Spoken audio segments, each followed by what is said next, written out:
আমি খুব পরিষ্কার করে বলতে চাই, উনি আকাশ, উনি মেরাজ, তাদের পেছনে মদতদাতা আছে।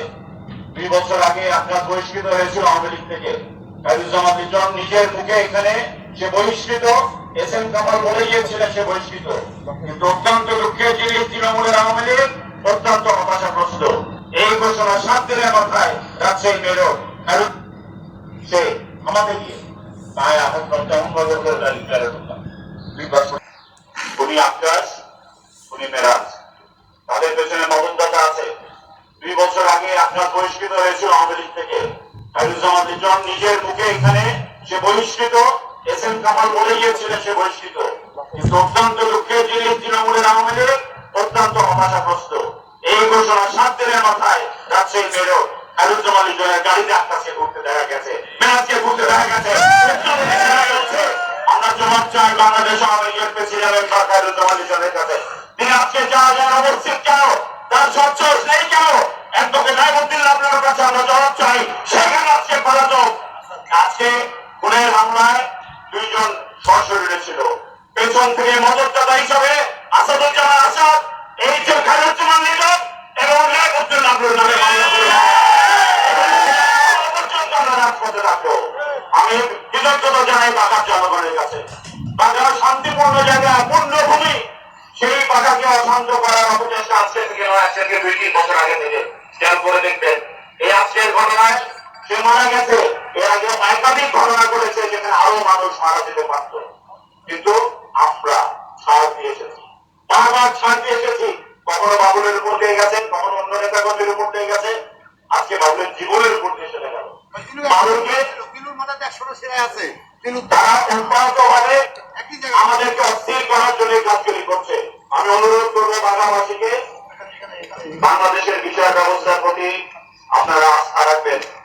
মাননীয় প্রধানমন্ত্রী জননেত্রী দেশরত্ন বঙ্গবন্ধু কন্যার সাথে গতকালকে আমি প্লেন থেকে নেমে যেতে চেয়েছিলাম, দারাভাই যেহেতু কথা বলে ফেলেছে, আমি আর বলিনি। দারাভাইকে কি বলেছেন, দারাভাই সেটা সরাসরি পরিষ্কার ভাবে পুরোটা বলতে না পারলেও যতটুকু বুঝেছেন, যতটুকু আকার ইঙ্গিতে বলেছেন, আপনারা যারা রাজনীতি করেন বুদ্ধিমান তারা সেটা বুঝবেন। বাঘার শান্তি বাবুলের রক্ত এবং আমার রক্ত দিয়ে বলে আমি বজায় রাখবো। আমরা কোন বিশৃঙ্খলার পক্ষে নই, একটু সাময়িক প্রতিরোধ দলকে রয়েছে। আমি কোনোভাবে জড়িত থাকার কোনো সুযোগ নেই, কোনো কারণ নেই, কোনো যুক্তি নেই।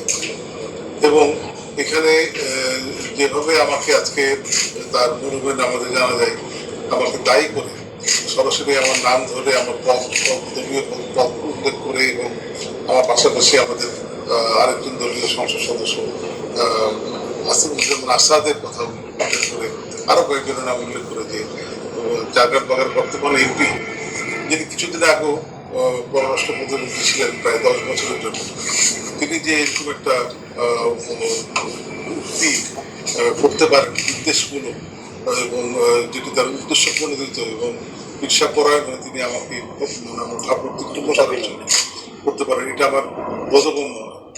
মাত্র কিছুদিন আগে যিনি প্রতিমন্ত্রী ছিলেন তিনি নামাজে জানাজার মতো একটা পবিত্র ঘটনা, যেখানে মানুষকে দাফন করার আগে তার আল্লাহ রহমতের জন্য সেই মৃত ব্যক্তির জন্য দোয়া করা হয়, সেখানে এইভাবে মামলা করা হোক, মোবাইল কল লিস্ট চেক করা হোক, তাদেরকে মামলা আসামি করা হোক বা হবে, এই সমস্ত ঘটনা অভূতপূর্ব। আমি ঘটনা খুব কমই শুনেছি, তো আমি অত্যন্ত দুঃখিত। আমি এটা আমি আশাই করিনি তার কাছ থেকে, এবং তিনি যে কোন উদ্দেশ্যে এটা করেছেন, কেন করেছেন তা তিনি বলতে পারবেন। তবে আমার মনে হয় যে যারা রাজনীতি সচেতন মানুষ বা যারা একটু জ্ঞানী মানুষ, বিজ্ঞ মানুষ, পড়াশোনা করছেন বা যারা বিবেক সম্পন্ন মানুষ, তারা নিশ্চয়ই এইরকম কর্মকাণ্ডকে সমর্থন করবেন না, করার কোনো কারণ। আমি নিশ্চিতভাবে বলতে পারি এই ঘটনা অত্যন্ত নিন্দনীয়, খুব কষ্টকর। আমরা একটা দলীয় কর্মীকে হারালাম, দলীয় নেতাকে হারালাম, যাকে আমাদের হয়তো আরো প্রয়োজন লাগতো।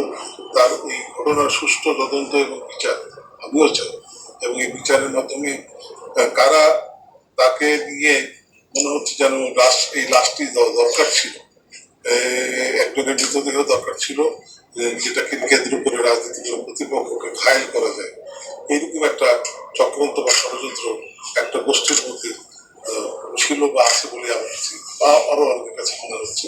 এই লাইনে এই বিষয়গুলি তদন্ত করা দরকার। আমি ধরলেন আপনার মাত্রা কামনা করি এবং তার সব সম্পর্কিত পরিবারের সঙ্গে আমি সত্যভাবে পাশে থাকবো ইনশাআল্লাহ, তাদের সাহায্য করবো। নেপথ্যের মদতদাতা আমি আগেই বলছি যে এটি আমি কখনোই করতে পারি না, কোনো কারণ নাই, যুক্তি নেই। আর এই ধরনের কাজ আমার অতীতের ইতিহাসে আমার বয়স আমি 60 কখনোই আমি চিন্তা ভাবনা আমার মধ্যে দিয়ে আসেন, যারা আমাকে ছিলেন তারা জানেন। তিনি কেন বললেন যে আমি মদতদাতা বা আমি এই কাজের সাথে জড়িত, তিনি ভালো বলতে পারেন। তবে আমার কাছে অনেকেই আসে, যদি পক্ষের কথাই বলি তাহলে অন্য পক্ষের মানুষই আমার কাছে আসে যারা আওয়ামী করেন বা প্রগতিশীল রাজনীতি করেন। সেটি আমি মেয়র হিসেবে যারা আসেন কোনো কাজে, অথবা আমি বাংলাদেশ আওয়ামী লীগের প্রেসিডেন্ট সদস্য হিসেবে আছি, সেই কারণে হয়তো আমার কাছে আসেন।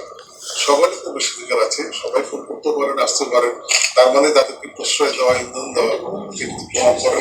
এখানে গত 2009 সালের নির্বাচন, 8 সালের শেষে বা 9 সাল থেকে যে নির্বাচনের যে যারা প্রতিনিধি হলেন, সংসদ সদস্য হলেন, তাদের মধ্যে অনেকেই নতুন এই আমাদের অঞ্চলে বা দেশের বিভিন্ন জায়গাতে রাজশাহী। তারা এই আসার পরে তাদের নিজস্ব অবস্থান তৈরি করতে গিয়ে তারা নানা রকম কর্মকাণ্ড করেছে, ভালো খারাপ সব মিলিয়ে করেছে। এখন তারা যে কোনো ভাবেই হোক, আমরা যারা প্রাচীন বংশগত ভাবে জন্মগত ভাবে আওয়ামী লীগের রক্ত দেহে নিয়ে বড় হয়েছে, চিন্তা চেতনা ধ্যান ধারণা মাথায় নিয়ে বড় হয়েছে, যাতে তাকে শৈশব থেকেই একটু জ্ঞান হওয়ার পর থেকেই দেখেছি, মেনেছি নেতা হিসাবে, এবং তার কন্যা জন্মতি শেখ হাসিনাকে মানে এই বিষয়টি আমরা হচ্ছি একেবারে আদি এবং বলা যেতে পারে অকৃত। যারা পরে নানাভাবে এসেছেন তারা কি উদ্দেশ্যে এসেছেন সেটা জনগণ ভালো বলতে পারবে, প্রত্যক্ষদর্শীরা যারা চেনেন জানেন, এলাকাবাসী তারাই ভালো বলতে পারবে। নিশ্চয়ই আমাদের রাজশাহী বিভাগের দায়িত্বপ্রাপ্ত নেতৃবৃন্দ, যারা প্রেসিডেন্ট নেতা অথবা সাংগঠনিক সম্পাদক যারা দায়িত্বপ্রাপ্ত, তারা বিষয়গুলি লক্ষ্য রাখছেন এবং তারা দ্বন্দ্ব বা দূরত্ব আছে সেটা নিরসনের চেষ্টা করবেন। তবে আমি দেখেছি আমার নিজের অভিজ্ঞতায় যে প্রত্যেকটি আসনে কম বেশি দু একটি আসন বাদ দিলে পুরাতন ত্যাগী দুঃসময়ের যারা নেতা কর্মী তারা নানাভাবেই এই যথাযোগ্য জায়গা থেকে, অর্থাৎ এমপি সাহেবদের বলয়ের ভিতরে ঢুকতে পারেনি, তাদেরকে বাইরে রেখে দেওয়া হয় এবং নতুন করে একটা বলয় তৈরি করে এমপি সাহেবরা চলতে স্বচ্ছন্দ বোধ করে কেউ কেউ, এবং ফলে এটাই হয়ে গেছে এখন ক্ষোভের একটা কারণ যে আমরা পুরোনো দিনের আওয়ামী লীগের আমাদের ফেলে দেওয়া হচ্ছে, গুরুত্ব দেওয়া হচ্ছে না, আর সেদিন এসে তারা গুরুত্ব পাচ্ছে না। এই আচরণটা পরিবর্তন করা না, এটা পলিটিক্যাল হত্যাকাণ্ড তো আমি সেটা বলতেই পারি না। এখানে বাবুল কোনো পক্ষেরই ছিল, সে একবারে নিরাপত্তা ভালো একটা মানুষ ছিল, দুঃখজনক ভাবে তাকে চলে যেতে হলো। এখানে দলিল লেখক সমিতি বা রিড রাইটার তারা যে টাকা পয়সাগুলো তুলতেন তাদের সমিতির সদস্যদের জন্য, সেই টাকা থেকে কে কত পাবেন, কারা পাবেন কারা পাবেন এই নিয়ে একটা উত্তেজনা দীর্ঘদিন থেকে ছিল, প্রায় 2-1 বছর ধরে ছিল। এটারই চূড়ান্ত রূপ দেখলাম আমরা পাল্টাপাল্টি সমাবেশ, মানববন্ধন ইত্যাদি, তারই একটা পর্যায়ে এই ধাওয়া পাল্টা দেওয়া হয়ে। আমি কালকে যখন তার মৃত্যুর খবর পাই, আমি কলেজে পোস্টমর্টম হওয়ার আগে তাকে তার মৃতদেহ দেখে আসি, তার সন্তানকে সান্ত্বনা দেই এবং তার সন্তান স্বজন নয়নীয় কণ্ঠে আমার কথা বলেছি, সেগুলো তো সবাই এনে আমিও। তো যেটাই হোক, আমি যেটা মনে করি যে আসলে জানাজায় আজকে যাওয়ার ইচ্ছা আমার ঠিকই ছিল, কিন্তু পূর্ব নির্ধারিত জুন মাস শেষ হয়ে আসছে, সিটি কর্পোরেশনের দুটো অত্যন্ত গুরুত্বপূর্ণ মিটিং ছিল যেগুলো বাতিল করা সম্ভব হয়নি। একটা অর্থ সংস্থায় সভা 30 জনকে সামনে রেখে, আরেকটি বিশেষ সাধারণ সভা যেটি একটু পরে অনুষ্ঠিত হবে। এইসব কারণে আমি সেখানে যেতে পারি। আর খবর যেটা পেলাম সেখানে তো কিছুটা ঘটনা ঘটেছে, বিশেষ করে আমাদের জেলা আওয়ামী লীগের সভাপতি শ্রী অনিল সরকার, প্রবীণ একজন আওয়ামী লীগের এবং মুক্তিযোদ্ধা এবং জীবন্ত প্রাণ দুঃসময় তিনি আজকে সভাপতি ছিলেন। তাকে ধাক্কা দেওয়া হয়েছে, তাকে চলে যেতে বলা হয়েছে, তাকে লাঞ্ছিতই করা হয়েছে। এটাও তো আলাদা জায়গায় কারণ আমি আগেই বলেছি যে আওয়ামী লীগের প্রতিটি জেলার জন্য, বিভাগের জন্য দায়িত্বপ্রাপ্ত প্রেসিডেন্ট মেম্বার এবং সাংগঠনিক সম্পাদক আছেন। তারা সব জানছেন, বুঝছেন, তাদের সঙ্গে কথা বলবো, তারা এই দায়িত্ব নেবেন এবং নির্বাচনের ব্যবস্থা করবেন।